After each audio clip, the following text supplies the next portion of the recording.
ગુજરાતમાં છેલ્લા કેટલાય વર્ષોથી 21 જેટલા પેપર લીક થયા છે।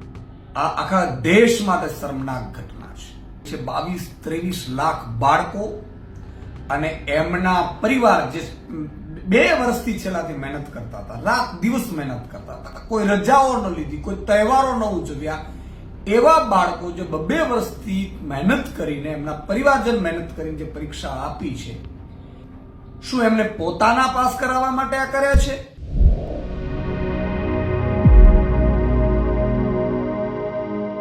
પેપર લીકના કારણે જે નીટની પરીક્ષા રદ થઈ છે તેને લઈને ઈશુદાન ગઢવીએ પોતાની પ્રતિક્રિયા આપતા જણાવ્યું કે 23 લાખથી વધુ વિદ્યાર્થીઓ અને પરિવારજનોના જીવન અંધકારમય બન્યા છે।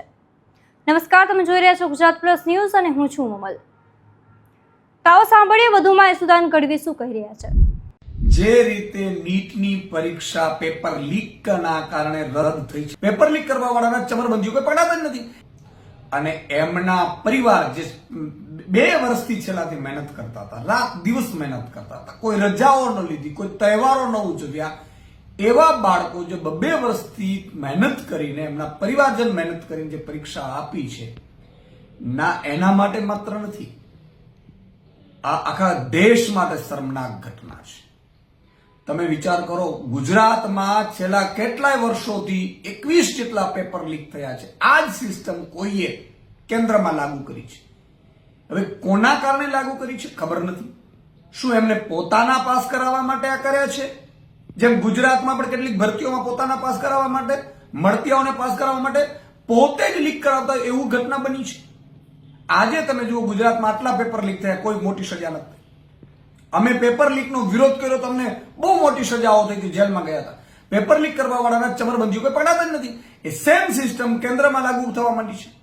આજે આ નીટની પરીક્ષા રદ થવી આખા દેશના 140 કરોડ નાગરિકો માટે પણ અને દેશ માટે પણ આપણે આ ખૂબ જ દુઃખદ ઘટના છે કે કહેવાય, અને દેશની જે સિસ્ટમ છે સરકારની, એના માટે શરમજનક ઘટના કહેવાય। આવી ઘટનાઓ જો બનતી રહેશે તો કઈ રીતે બાળકો વિશ્વાસ કરશે? આજે 2 વર્ષ સુધી રાત દિવસ મહેનત કરીને એ બાળકો અને એના પરિવારો બધા નીટની પરીક્ષાની તૈયારી કરીને નીટની પરીક્ષા આપી।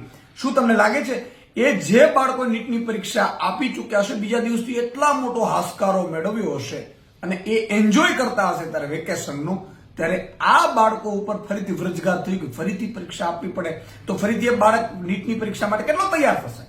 એટલે આખી ભવિષ્ય છે એ ધૂંધળું કરી નાખ્યું છે આ ભાજપ સરકારે। ઈશુદાન ગઢવીની વાતથી તમે કેટલા સહેમત છો, શું વિચારો છો, કોમેન્ટ કરીને અમને જરૂરથી જણાવજો। અત્યારે માટે બસ આટલું જ। નમસ્કાર।